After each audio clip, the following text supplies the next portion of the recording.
Not in charge of all the painful decisions.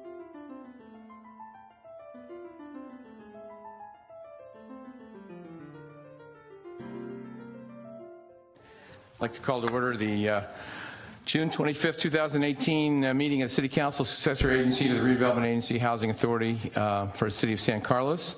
And the Pledge of Allegiance is going to be led by Boy Scouts Troop 321. So could you please rise? And gentlemen, it's all yours.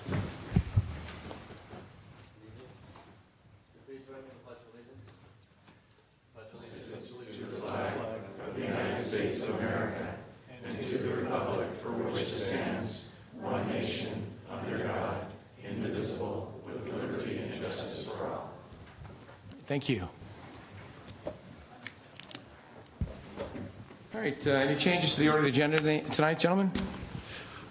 I have one change I'd like to propose. We had a request from staff if the council would consider moving item 10A, the appointment of the YAC, ahead of item 9A, which is our unfinished business item on the cannabis tax. Sure. That was a suggestion that someone else made, I remember. Sounds like a good idea. Anything else? All right. Mr. Rubens, any report from closed session? There's no report from closed session, Mr. Mayor. All right.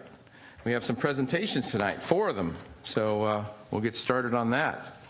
First one is a presentation of a proclamation to Natalie Thaw, third place winner of Rethink Waste 2008 Trash to Art Contest. So Natalie, are you here? Natalie? Okay, you want to come on up?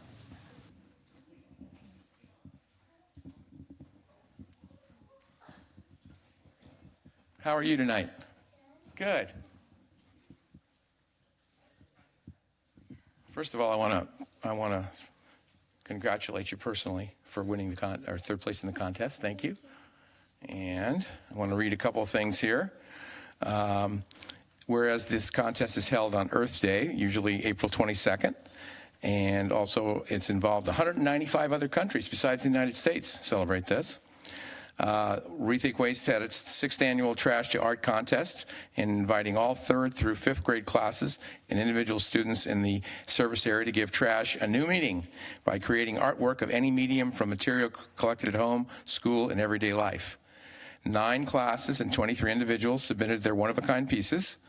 And Rethink Waste was the judging area, and they knocked it down to the different artistic quality, creativity, originality, and a clear message that it was giving. And whereas Natalie Thaw, a 3rd grader from White Oaks Elementary, received 3rd place for her Treehouse of Wonders art piece made of cardboard, paper, popsicle sticks, paper tubes, wine corks, straws, and bottle caps. So now therefore be proclaimed that I, Bob Grisilli, Mayor of the City of San Carlos, hereby congratulate Natalie Thaw upon winning 3rd place in the 2018 Trash Art Contest individual category, and encourages the community to continue being creative and taking care of our environment, dated this day, 25th day of June, 2018. Congratulations.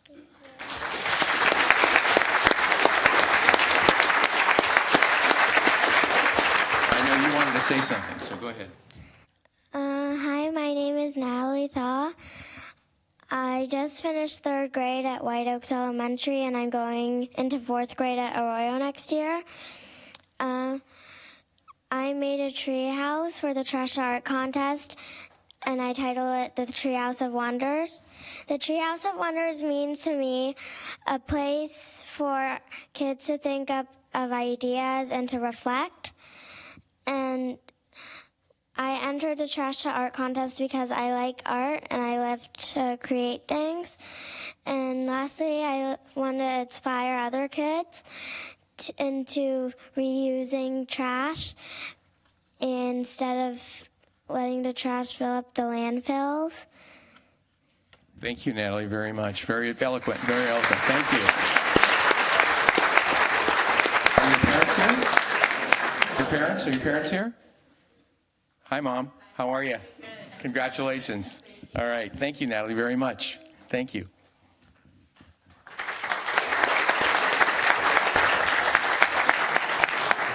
I was going to say, instead of walking back and forth,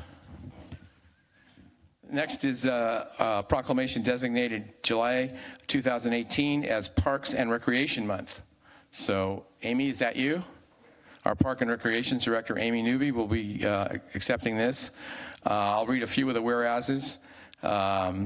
Whereas parks provide access to the serenity and inspiration of nature and outdoor spaces to play and exercise, as well as to preserve and protect the historic, natural, and cultural resources in our community.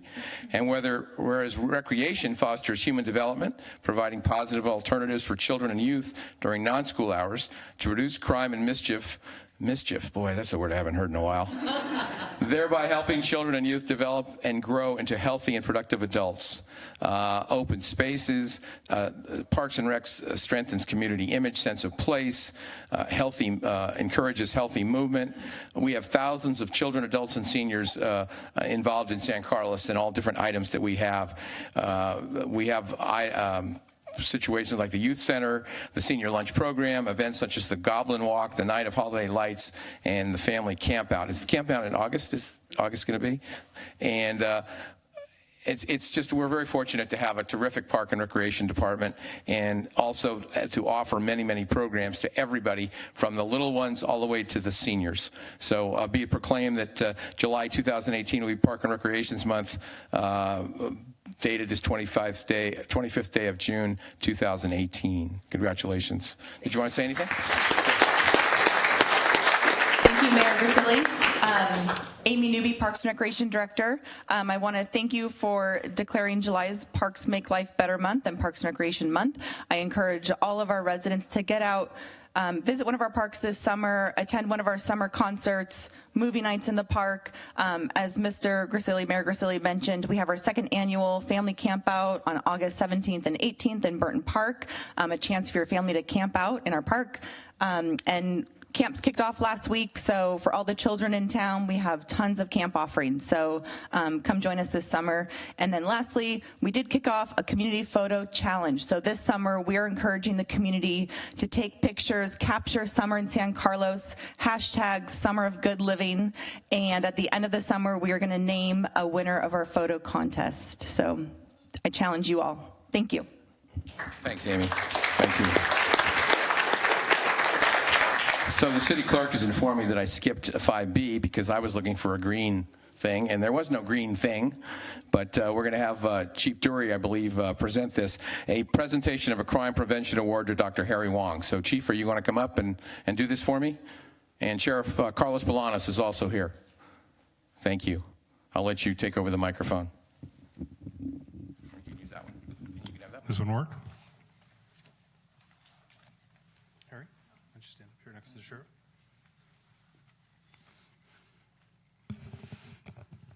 Mayor, City Council, today we're here to honor a longtime San Carlos resident, Dr. Harry Wong, for his dedication in helping ensure that the city of San Carlos remains safe, a safe place for people to visit, work, and live.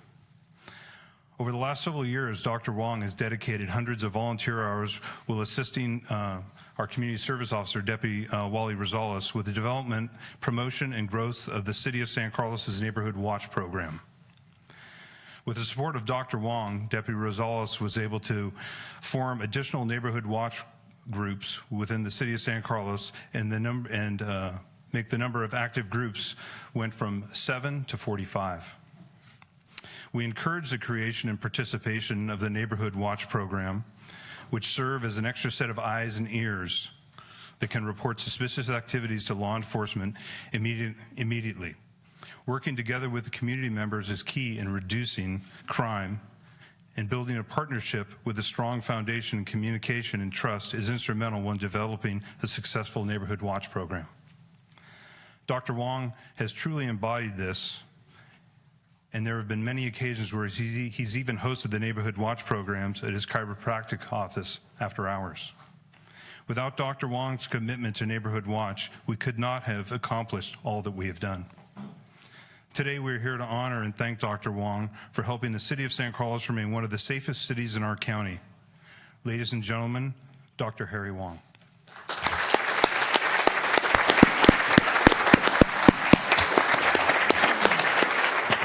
And I'd like to invite Sheriff Carlos Bolanos to recognize Dr. Wong and administer the award. Sheriff. Thank you, Chief Dury.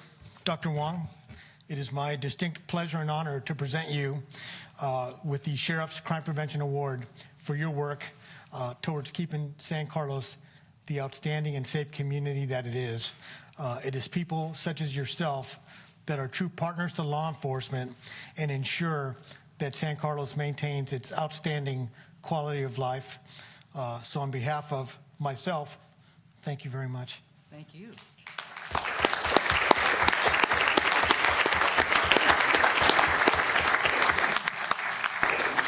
Would you like to say a few words? Yes, just a few. Yes.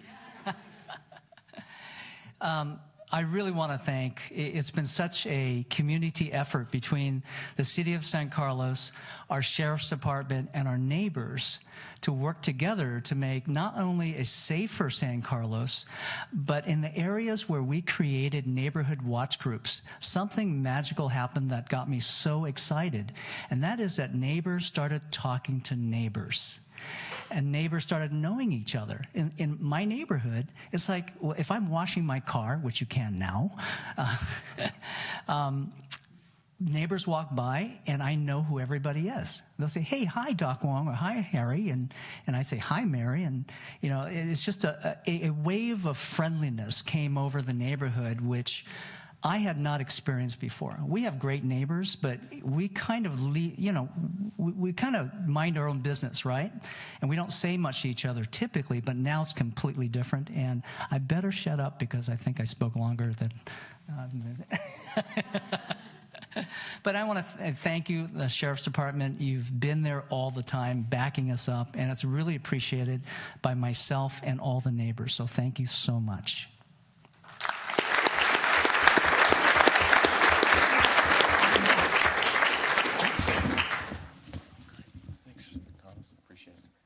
Dr. Wong, let me offer my congratulations too. Thank you so much. A perfect example of why San Carlos is a great city, Dr. Wong and all the work that he's done. And of course, there's hundreds, if not more than that, out in this community that have done so much. But again, congratulations to him for getting the award. The next item we have is a recognition of an Eagle Scout Award honoring John Wilson. John, you want to come forward?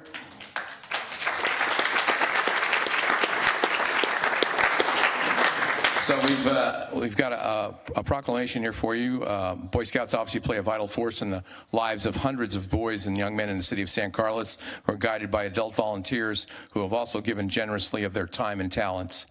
Whereas for a service project, the final requirement for the rank of Eagle Scout, John Wilson developed a program to properly retire American flags flown in the community. His project involved fundraising, constructing a drop box for worn and tattered American flags, developing a script for the flag retirement ceremony, and advertising the program. Whereas John Wilson's project will be a great benefit to the San Carlos community, and whereas the special and unique honor of achieving the highest award bestowed by the Boy Scouts was earned by John Wilson of Troop 321. Therefore, be it resolved that I, Bob Grisilli, Mayor of the City of San Carlos, hereby congratulate John Wilson on the attainment of the prestigious rank of Eagle Scout and commend him for his service and accomplishments as a member of the Boy Scouts of America, dated this 25th day of June, 2018. John, congratulations. Where do you go to school? I just graduated from St. Francis, and I'll be attending Tulane University in New Orleans next year. Great. What are you going to be taking? I will be studying political economy. Political economy. Yes. Okay, great. Well, thank you so much for all the work that you did and for that project. Appreciate it. Thank you. Okay.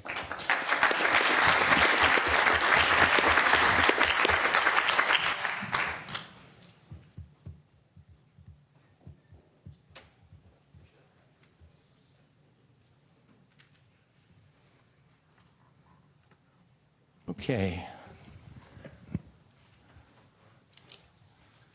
All right, we'll move on to public comment. Public comment, this is for folks that want to address the council for items not on the public agenda. And I have some speaker cards. And I'll just start, and we're trying to limit this probably to about 2 minutes or so. First one is Edward Schlesinger, if I said that right.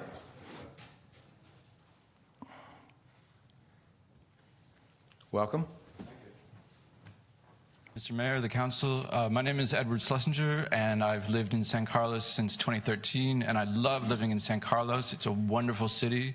There's just one thing that San Carlos doesn't have that other cities do have, and that's protection against secondhand smoke in multi-unit housing. And I've come today to express my appreciation for Mr. Olbert getting the ball rolling at the previous meeting, and to the City Council for putting it on their study session, because it is impacting our lives, and we want to make our neighborhood and our community as healthy and safe and happy as possible. I'm working with a small group of my neighbors also on this issue, so we ask, please let us know how we can help you move this issue forward. Thank you. Thank you for your time, sir.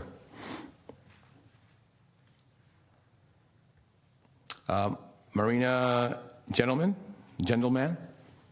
Sorry if I butchered that. Hello. I promise I didn't coordinate this with Edward, but it's actually on the same note as keeping the San Carlos the outstanding, having that outstanding quality of life and protecting the city peace, health, safety, and welfare of the citizens.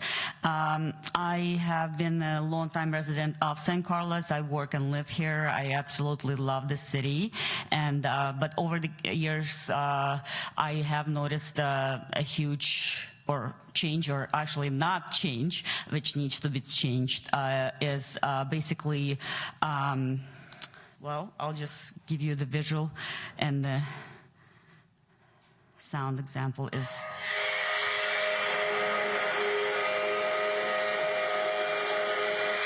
this is my morning every morning. And it's not just me. I think the community itself, we have a lot of gardening, we have a lot of greenery, which this is one of the advantages of our city. But we need to take precautions, and we need to keep up with the times, and we need to make necessary changes for welfare, for peace, and health of our residents.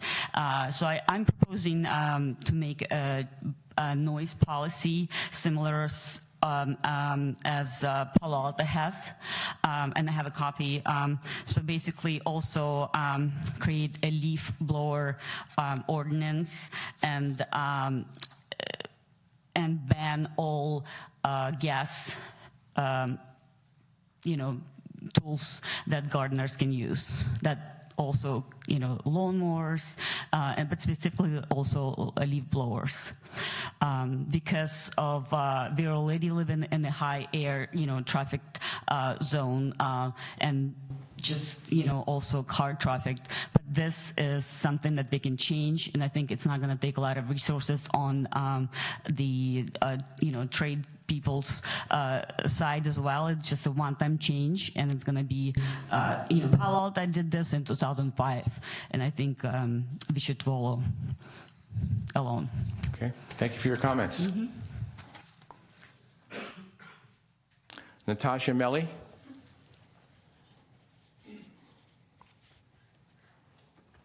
Hello. Hi. Thank you for your time this evening. My name is Natasha Melly. I'm a resident of Greenwood Avenue, and I'm here tonight to present my Neighborhood Traffic Management Program petition. My neighbors and my family frequently use the crosswalk at Britton Avenue and Woodland Avenue to and from Burton Park, the Youth Center, Laurel Street, the library, Arroyo Elementary, Central Middle Schools. The crosswalk is unsafe. Drivers either don't see the crosswalk, don't know to stop at the crosswalk, or don't care to stop for pedestrians in the crosswalk. I've spoken with the engineering department, and they said they plan to get around to restriping the crosswalk at some point. I don't think that restriping the crosswalk will make it safe enough.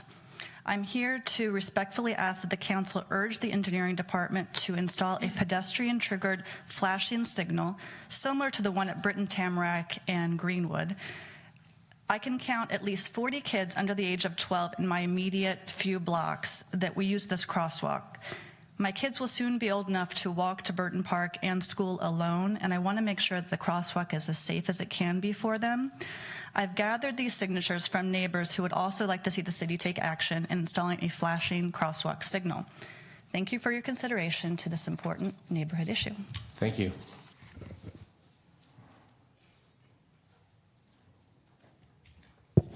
Mr. Mayor, can I just ask staff what is the next step after the petition is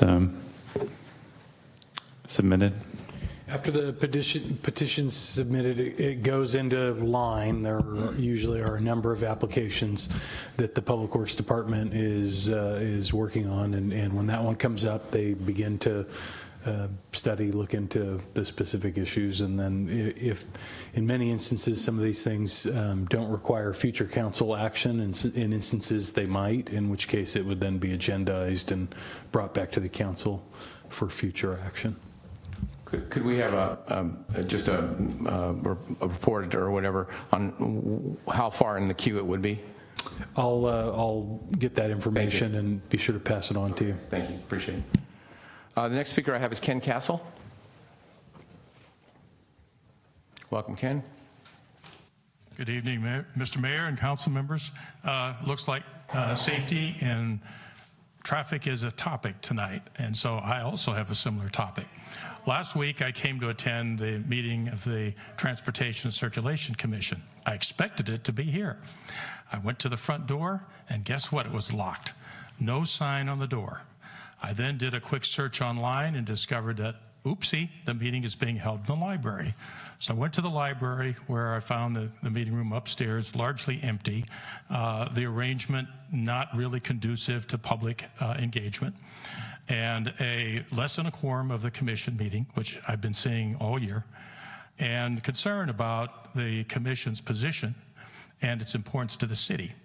And the understanding from the commission members who were present, which there were two, was that they might even be moved upstairs into one of the meeting rooms, and no explanation on why that would be happening. Now, frankly, marginalizing this commission, which has good members, they are intelligent, they are thoughtful, they are respectful of people that come and talk to them, marginalizing them to a situation where people are not going to be inclined to come to a meeting or are not going to find the meeting is not giving them due respect. And I think they should be back here in the council chambers. And I think there should be a more robust agenda, because plenty of people in this city have concerns about traffic issues and pedestrian issues. And one of the big ones is looming large on El Camino, where the new parking lot next to the railroad station across from Trader Joe's is going to stimulate quite a bit of pedestrian traffic going across a crosswalk that has only blinking yellow lights when they work, which they haven't been doing lately. And my feeling is that's an accident waiting to happen, because I witnessed a close call of a woman crossing that pedestrian lane on a bicycle going from the west to the east side. One car on the right lane had stopped. Another car in the middle lane did not see that there was a pedestrian in the lane. And this woman edged across and was just narrowly missed by this other car that was going probably 40 miles an hour. Could have been a serious injury.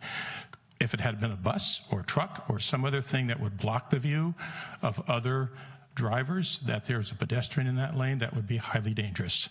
You should know that Caltrans, and you probably do know, is experimenting with hybrid lights. They have a new one on Woodside Road that is a blinking red light, which can be blinking red when there's nobody in the crosswalk and sending mixed signals to drivers. This has already caused concern down in San Jose area because drivers are confused.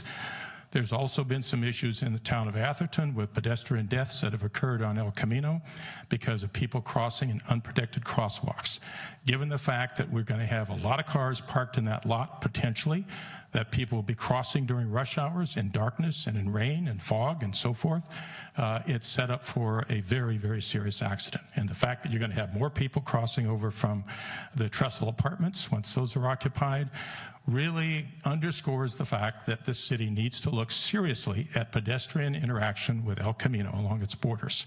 And we need to have a strong Transportation Circulation Commission that's supported by the Public Works Director, regardless of whether there's controversy or not. It's an important group, and I would urge you to reconsider this marginalization of that commission. Thank you. Thanks for your comments. Sandy Althouse.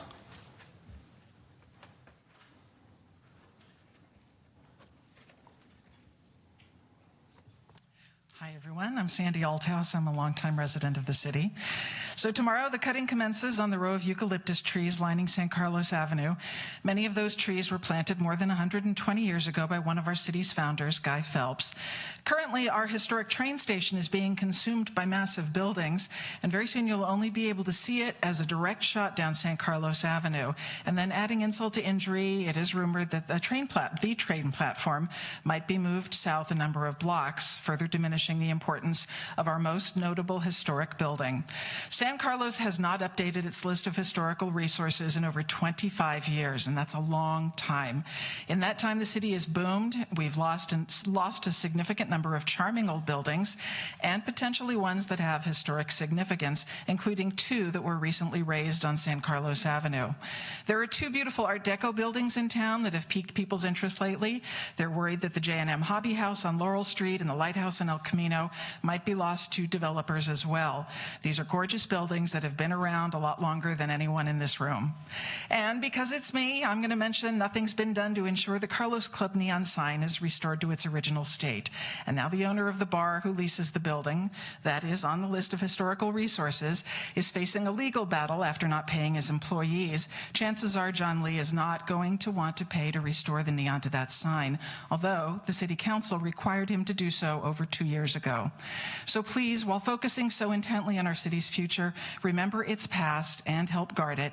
There's not much left to protect, but I hope the Council will promote another counting of historical resources and help model the importance of saving some city history. The San Carlos Heritage Association, which would welcome some new blood if anybody's interested, wants to open the dialogue to get a count done in the near future, and we look forward to your support. Thank you for your comments. Is there anyone else wishing to speak on items not on the posted agenda this evening? All right, move on then. Next item on our agenda is consent calendar. Consent calendar items are usually done in one motion. So, gentlemen, anyone want to remove anything? If not, I'll entertain a motion. Mr. Mayor, I will move to approve City Council and Housing Authority consent calendar items A through N. And item O, adopting ordinance number 1531, an ordinance of the City Council of the City of San Carlos amending ordinance 1507 for the Plan Development PD zoning district and approving amendments to the associated plan of development to accommodate life science tenants at 887 Industrial Road and adjacent addresses including 821 to 871 Industrial Road and 831 Branston Road. I second. All right, moved and seconded. Any discussion? Hearing none, roll call, please. Councilmember Collins? Yes. Councilmember Grocott? Yes. Councilmember Johnson? Yes. Councilmember Olbert? Yes. And Mayor Grisilli? Yes. All right, thank you. Moving on to item 8, reports to council. Reports to council are updates on key city projects by city department heads and staff and city council subcommittees. They're informational in nature and no action will be taken on these items at this meeting. So we have a report to the council on the Community Nonprofit Grant Program. Hello, good evening, Mayor and members of the City Council. My name is Kristen Flores, Senior Management Analyst in the City Manager's Office. I'm here this evening to present Council with an annual report on the city's nonprofit grant program. So this annual report is for fiscal year 2017-18 that we're just wrapping up here in the next week, and then into the next year, 2018 and 19. In 2016, the City Council established a program for awarding nonprofits our grants. And what the process is each year, as part of the biannual budget process, the council determines if they would like to allocate funding for this program. And then if funding is allocated, the city will issue a call for applications, advertise the call for applications, and collect responses. There is a council subcommittee that will review the applications and make recommendations. And then the city manager makes the actual grant awards based on the subcommittee's recommendations. So that's sort of an overview of the process of how we award the grants. In 2017-18, so this last year that we're just sort of wrapping up, There were 4 organizations that were awarded grants: Healthy Cities Tutoring, the San Carlos Children's Theater, the Museum of San Carlos History, and One Life Counseling. Each year, sort of in the mid-year, we ask that the organizations that receive grant funding submit a mid-year report to the city so that we can check in on how their programs and projects are going along and how they're spending their grant funding. This year, they completed their mid-year reports, and they're included with your staff reports to read. One that was notable was the Museum of San Carlos History. They digitized 120 microfiche films of old newspaper articles, effectively making them researchable online by different groups and organizations and people. So that is complete. So we were happy to hear that that project is done. Then an overview of the grant program for fiscal year 18-19 that we are just wrapping up. The council budgeted $40,000 in the 18-19 fiscal year. The city issued the call for applications in October of 2017. Applications were due this spring in May of 2018. And you'll see that we had quite a large window where we had that call for applications out, and the intent was that we wanted to really work with the nonprofit groups to promote people to apply and sort of broaden the pool of people that were requesting grant funding. And we were successful in that quest. This was the most competitive grant cycle that we have had yet. We received 10 applications, a total of $110,300 requested in funding. The subcommittee reviewed the applications and recommended award amounts to the city manager, and those have been reviewed and approved by our city manager. So an overview of the funding that was given this year. There were 9 organizations out of the 10 that applied that received funding. Many of the programs and projects that were submitted for grant funding are sort of ongoing and operating in nature. And so the approach that was taken in divvying up the $40,000 was sort of doing partial funding for organizations because they would benefit from a piece of funding, whereas it wasn't so much projects that were, you know, if there was no funding received or all funding received, that the project would happen or not happen. So a lot of the grant recipients received partial funds, and you'll see that here in this table. So the Caring Cupboard, County of San Mateo Jobs for Youth, Healthy Cities Tutoring, the Museum of San Carlos History, One Life Counseling, PARCA, Peninsula Volunteers, the San Carlos Children's Theater, and Star Vista. And you'll notice that number 9, the San Carlos Youth Center Foundation, was not awarded any funding as part of this program. The application that they submitted was to create a makerspace at the youth center. And so it was determined that this program wasn't the appropriate funding venue for that project. And so we've recommended that they work with the city and try to sort of get that makerspace created through a different route. The next steps with this program. Council has also budgeted $40,000 for fiscal year 19-20, so we'll basically be following the same process that we have in years past. We anticipate issuing the call for applications in early 2019 and having the application, same thing, due around May 2019 to give organizations plenty of time to apply. We'll make sure to put it out in our council newsletter, online, through all of our outreach venues so we can hopefully continue to have a competitive process, and then we'll continue to work with the subcommittee to refine the program as needed. And with that, I would be happy to answer any questions that the council may have. Thank you, Christian. Questions? Mr. Grocott? Yeah, I'm just a couple of things. Just curious about it. I don't understand why this is informational only in nature. Seems because the process we set up was that the subcommittee would review it and then it would go to the city manager. Okay. Well, and give the rest of us very much power or authority in. That's the way we set it up, so it can be changed, but that's the way it's set up now. Can we make some comments on? You can say whatever you want. Well, it's question period, so when do you want comments? Comment right now. All right. Because there's no action taken, so yeah. Well, there isn't going to be any action taken, right? Right, so your comments or questions, please go ahead. Just throw it out there. I just find it interesting that the overall amount, when we're looking at increases in income to the city revenues through taxes and other things, fees and so forth, that this total amount for this, or the budget amount for this would go down so significantly. And then since we're not granting $20,000 to what the youth center is asking for, it sort of adds to, at least my thinking, that, well, that would mean money that could go someplace else, and yet it's not happening. So I'm dismayed to see that. And I also think that, given that, can you put up the total amount?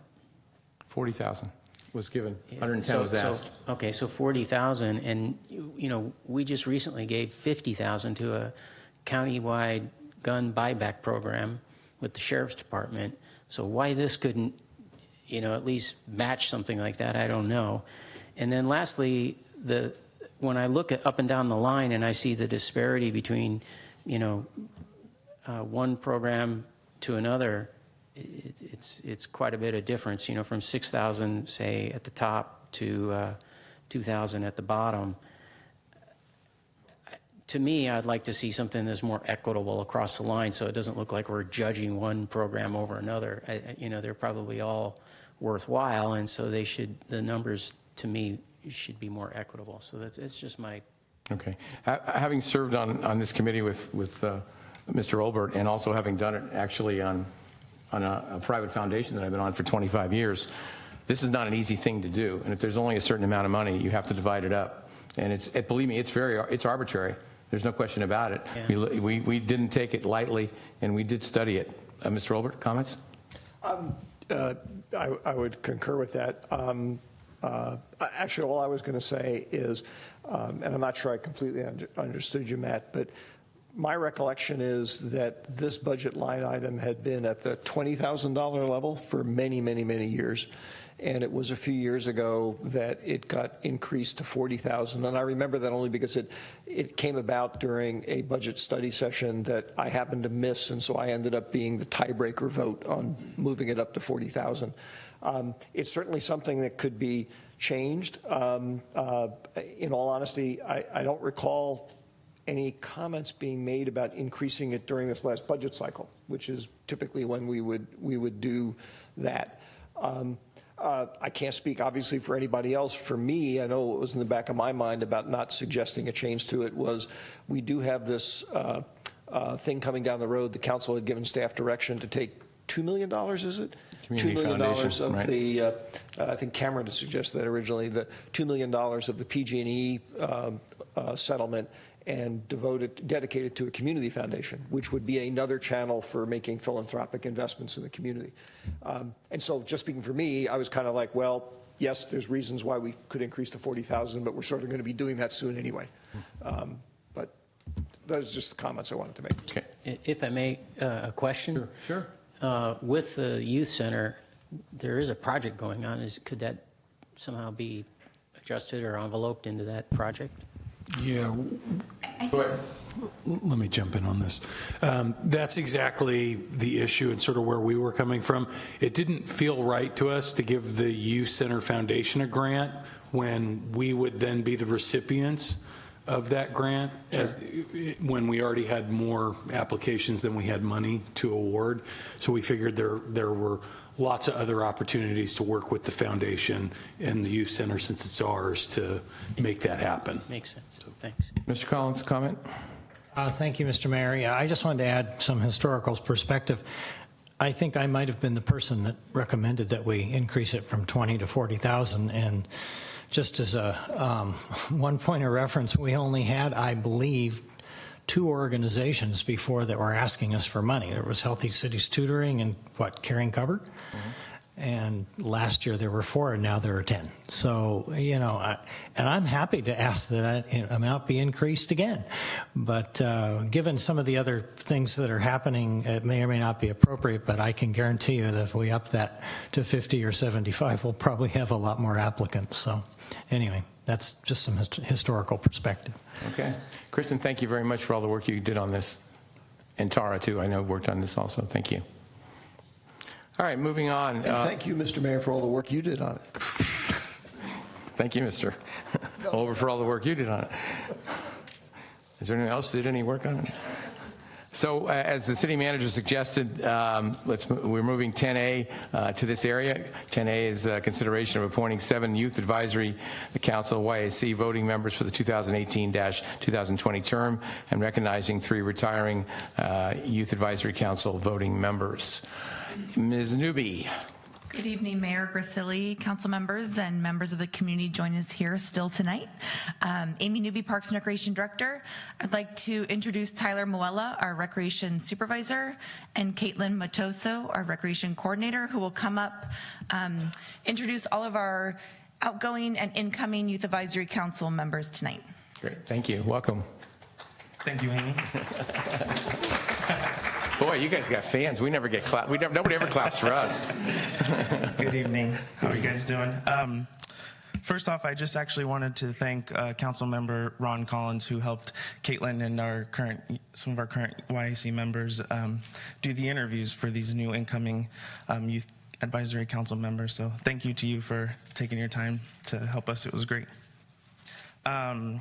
First, I'd actually like to acknowledge we have a couple of current members on hand who came to support our incoming and outgoing members. So for those of you that came, give a wave. Is it one of you? Laura, Any supporting? There you go. Thank you for coming.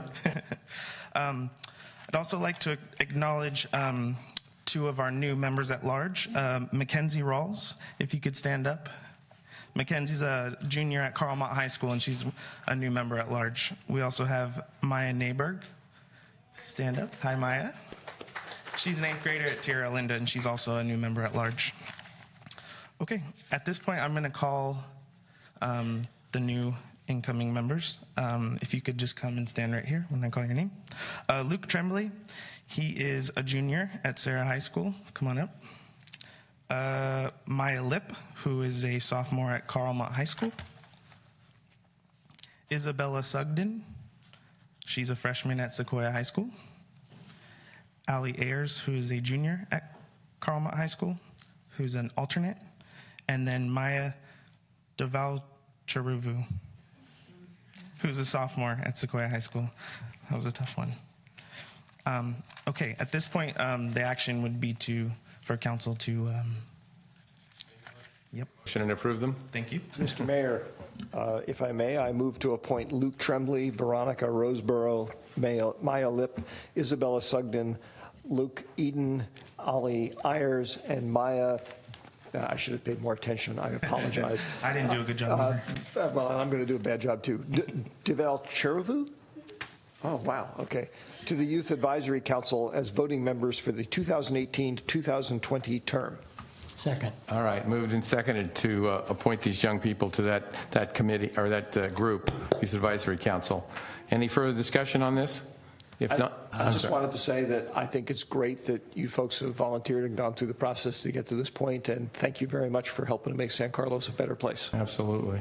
Roll call, please. Mr. Mayor, I'm sorry. I also had a comment. Sure. I want to thank the Youth Center for inviting me to come to the interviews. I didn't really know why I was being invited. I thought, well, what can I contribute to this?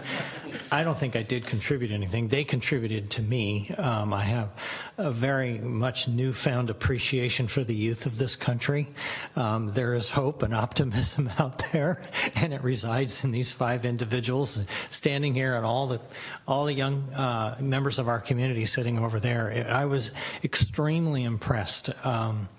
What an incredible organization and a group of fine young San Carlos residents. And I'm just very proud to have been part of that. And thank you for inviting me. All right. Thank you. Roll call, please. Councilmember Grocott? Yes. Councilmember Johnson? Yes. Councilmember Obert? Yes. Councilmember Collins? Yes. And Mayor Grisilli? Yes, congratulations.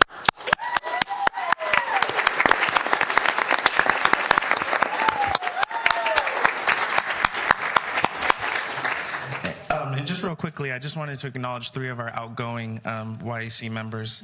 Tyrese Lopez, if you could stand up. She served on the Youth Advisory Council for 1 year, and she enjoyed getting to work with a variety of people and getting involved with the city. And then her favorite accomplishment that she was a part of was the senior prom event that we just had in the spring. Yeah. So thank you, Tyrese. Appreciate it.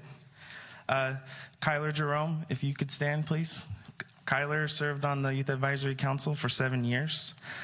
His favorite part was being a part of city government and being civically involved even before he's able to vote.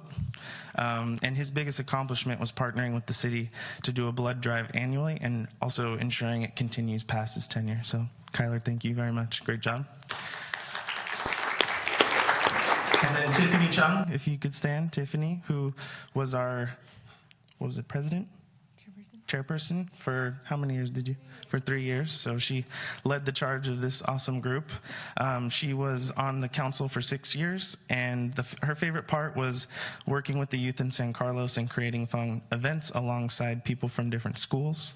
And her biggest accomplishment was the senior prom event. It was amazing. In her words, it was amazing planning the date, decorations, theme, and so much more. Seeing the guests leave at the end of the night with smiles on their faces felt so fulfilling, and she can't wait to hear about the future ones that we do.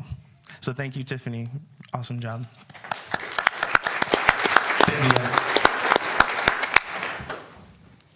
I think the city clerk needs some signatures. I have a question, though. How come I wasn't invited to the senior prom? I'm a senior. Next year? Okay, great. Yeah. Thank you. I could show some dance. Mr. Mayor, I just wanted to add one thing. I think Tiffany has a future, at least in human resources.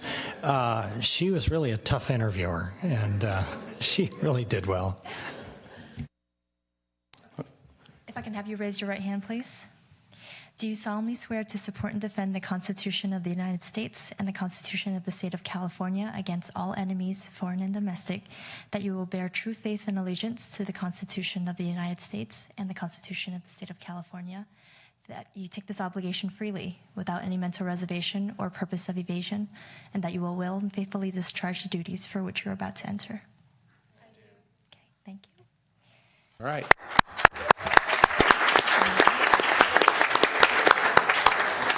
I just want to add my comments too, is the incoming members and the 3 outgoing members and the other 2 folks that were introduced. Thank you all for your service. It's what makes the town go. So all volunteers, all good.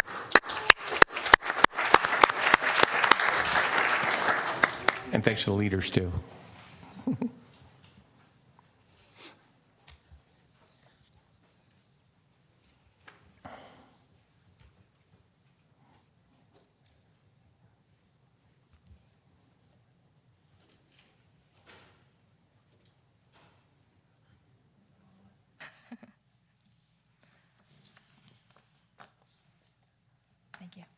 So we're going to be getting into the next item. If folks need to leave or go do homework or, oh no, school's out?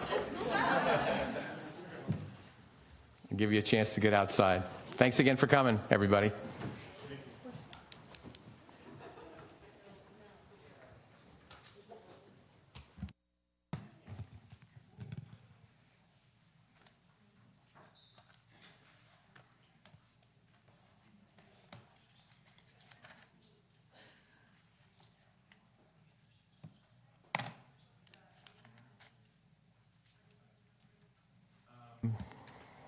Okay, so now we'll go back to the agenda where we'll go to 9A, unfinished business. Consideration of introducing an ordinance amending San Carlos Municipal Code, Chapter 8.09, regulation of commercial cannabis activities, and imposing an excise tax of up to 10% on cannabis businesses for unrestricted general revenue purposes, subject to the approval of the voters, and adopting related resolutions. Number 1, setting the measure on the November 6, 2018 ballot and directing the city attorney to prepare an impartial analysis.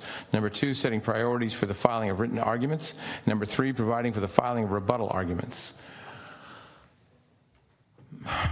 You're up. Good evening, Mayor and City Council. Rebecca Mendenhall, Administrative Services Director. At the last council meeting, we proposed 4 actions for council to consider to place the commercial cannabis business tax on the November ballot. Those are the 4 actions you just named off. There was concern expressed by the council regarding the draft ballot language that would appear in the actual candidate information or in the ballot information. As such, the council directed staff to address the following 2 items. The first was to determine if the estimated revenue amount does need to be included as part of the question on the ballot. And the second was to state clearly that there are no cannabis businesses in town currently.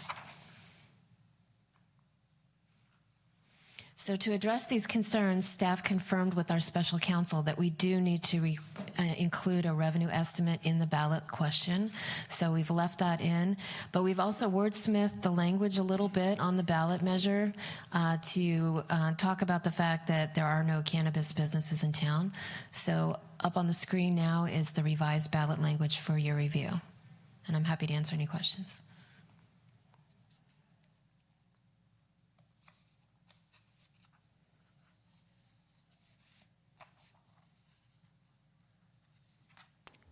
Mr. Olbert? Thank you, Bob. Just one quick question, which somebody brought to my attention. I have to admit, I walked past the store hundreds of times and hadn't thought about it. Bow Wow Meow actually sells cannabinoid treats for pets. And it suddenly occurred to me, does that, I don't remember how we drafted the ordinance. Is that actually allowed under the ordinance? And if so, I guess that's a Greg Rubin's question. I should have prefaced it with that.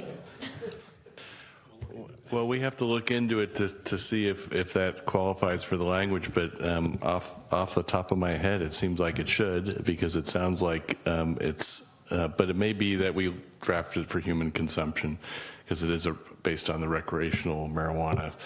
And they may not have the level of active ingredient, et cetera. So we have to look at it, and if it is, we will make sure the law applies. Oh, I hadn't thought about that. I was thinking about it in terms of the ordinance, but never mind. I just wanted to bring it up. It's probably not a big deal either way. It does explain the chocolate lab I saw barreling across the park today that went headfirst into one of the lamp posts in the park. Can I follow up on that question? Yeah. Not on the chocolate lab, but on the previous question. Mr. Johnson. So just to clarify then, a business that sells some cannabis products but sells other non-cannabis products would be taxed only on the sales of the cannabis products? Is that right? Because it reads, any cannabis business owes up to 10% of gross receipts of each business, but it doesn't specify. I just wanted to know what the intent is. The intent would be on the cannabis product, not on other related, like, I guess, a cigarette lighter, for example, which could be used for many things. So would not be taxed. Other questions? Okay. This is not per se a public hearing, but is there anyone from the public wishing to speak on this item? All right, seeing none, I guess I'll entertain a motion. Mr. Mayor, I move to introduce ordinance number 1533. 1533, an ordinance of the City Council of the City of San Carlos amending San Carlos Municipal Code Chapter 8.09, regulation of commercial cannabis activities, and imposing an excise tax of up to 10% of gross receipts on cannabis business for unrestricted general purposes, subject to the approval of the voters. Mr. Rubens, are each one of these individually voted on? Yeah. Yes, 4 separate actions. Okay. Is there a second to that? I second. Right, moved and seconded. Any questions or discussion? Hearing none, roll call, please. Councilmember Johnson? Yes. Councilmember Olbert? Councilmember Collins? Yes. Councilmember Grocott? No. Mayor Grisilli? Yes. All right, just keep moving. Keep moving. All right, I move to adopt Resolution 2018-70, a resolution of the City of San Carlos setting a measure on the November 6, 2018 general municipal election ballot seeking voter approval of a proposed ordinance amending San Carlos Municipal Code Chapter 8.09, regulation of commercial cannabis activities, establishing an excise tax of up to 10% on cannabis businesses and unrestricted general revenue purposes, and authorizing the city attorney to prepare an impartial analysis. I second. All right, moved and seconded. Any questions? Discussion? None. Roll call, please. Councilmember Olbert? Yes. Councilmember Collins? Yes. Councilmember Grocott? No. Councilmember Johnson? Yes. Mayor Grisilli? Yes. All right. I move to adopt Resolution 2018-71, a resolution of the City Council of the City of San Carlos setting priorities for the filing of written arguments relating to a measure to be submitted to the voters of the city at the consolidated municipal election to be held on Tuesday, November 6, 2018, proposing an excise tax of up to 10% of gross receipts on cannabis businesses, and appoint council members. Did we agree who those council members are? We've not discussed that yet tonight, but last meeting, you did discuss for the other ballot measure for TOT. We need to name them now? You should name them, yes. I did it. I think I'm on the other one also, right? Yes. I'll do it for this one too. I'm happy to do it unless anyone else is desperate. Okay. There's no limit, so. Can I say all interested council members? Or name them, all right. Just raise your hand if you want to be named, and we'll name you. There's just a little, just to clarify, if we have more than two, then to discuss what's included, we might need to have a special meeting. Why don't we just make it myself and Ron, unless Mark or someone else wants to jump on there. And appoint council members Grisilli and Collins to file a written argument for the measure. All right, is there a second? I'll second. Okay. Moved and seconded. Discussion? Questions?